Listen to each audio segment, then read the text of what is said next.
코로나19 사태가 장기화되면서 언제 끝날지 알 수 없는 상황으로 가고 있습니다. 이로 인해 내일에 대한 염려와 불안감이 커지고 있습니다. 이러한 때에 우리는 어떻게 살아야 할까요? 이스라엘 백성들이 출애굽에서 광야에서 생활하게 되었습니다. 광야에는 먹을 것이 없었습니다. 불안해진 이스라엘 백성들은 인도자 모세를 향하여 원망하고 불평했습니다. 그러나 하나님에게는 대책이 있었습니다. 하나님은 매일 아침마다 신선한 만나를 공급해 주셨습니다. 내일을 염려한 사람들은 만나를 많이 거두어 비추겠습니다. 그러나 만나는 다음 날까지 줄 수 없었습니다. 하루가 지나면 썩어서 냄새가 났습니다. 만나가 주는 교훈은 하나님을 믿고 내일을 염려하지 말고 오늘 하루를 살라는 것입니다. 예수님도 말씀하셨습니다. 내일 일을 위하여 염려하지 말라. 내일 일은 내일이 염려할 것이요 한날의 괴로움은 그날로 족하니라. 영국의 윌리엄 오슬러는 의사로서, 교수로서, 그리고 대학 설립자로서 크게 성공한 사람입니다. 오슬러가 대학 재학 당시 병원에서 근무하던 중 하루는 내일 일에 대해 심각한 고민을 했습니다. 이번 졸업시험에 합격할 수 있을까? 졸업을 하면 어디로 가서 어떻게 개업을 하고 무슨 방법으로 생계를 유지할 것인가? 그러던 어느 날 오슬러는 토마스 카를라일이 쓴 책을 읽게 되었습니다. 우리의 중요한 일은 먼 곳에 심야에 있는 것을 보는 것이 아니요 눈앞에 똑똑히 보이는 일을 하는 것이다. 내일 일을 염려하지 말라는 예수님의 말씀을 토마스 카를라일이 나름대로 적용한 내용이었습니다. 한 권의 좋은 책이 인생을 바꾸어 놓는 경우가 허다합니다.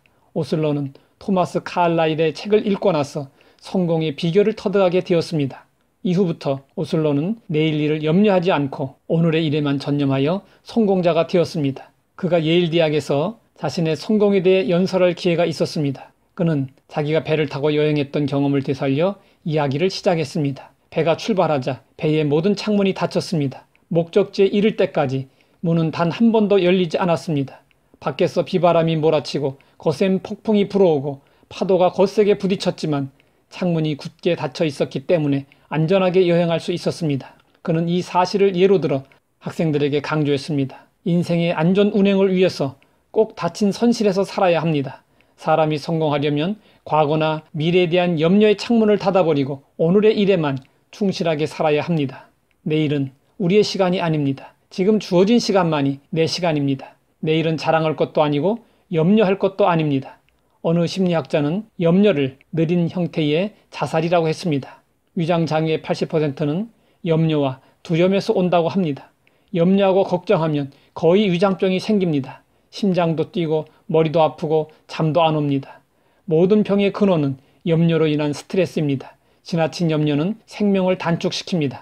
염려는 우리의 시각을 흐리게 만들고 현실을 제대로 보지 못하게 만듭니다. 염려는 영적 무력증을 일으키고 영적 감각을 잃게 합니다. 염려는 마치 흔들 의자와 같습니다. 흔들 의자에 앉아서 열심히 흔들어 보십시오. 아무리 흔들어도 제자리입니다. 아무리 염려를 해도 제자리일 뿐 한 발자국도 나가지 못합니다. 항상 그 자리에 있을 뿐입니다. 사람들이 하는 거의 대부분의 염려는 흔들 의자와 같습니다. 이런 염려는 아무 생산성 없는 불필요한 염려입니다.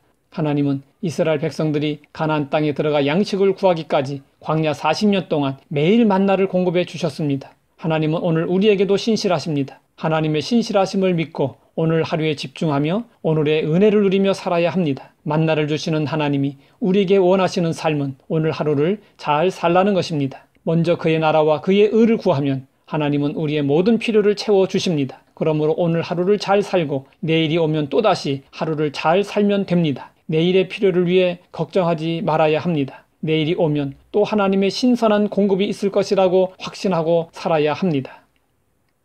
하나님 아버지, 지금 우리는 코로나19 사태로 인해 내일에 대한 염려 근심에 사로잡혀 있습니다. 그러나 염려는 백해무익한 것을 알았습니다. 만나를 주신 하나님을 기억하고 두려워하거나 염려하지 않게 하옵소서. 내일 일을 염려할 시간에 오늘 해야 할 일에 최선을 다하게 하시고 주님을 바라보는 우리 마음에 주님의 평강으로 충만하게 하옵소서. 예수님의 이름으로 기도드립니다.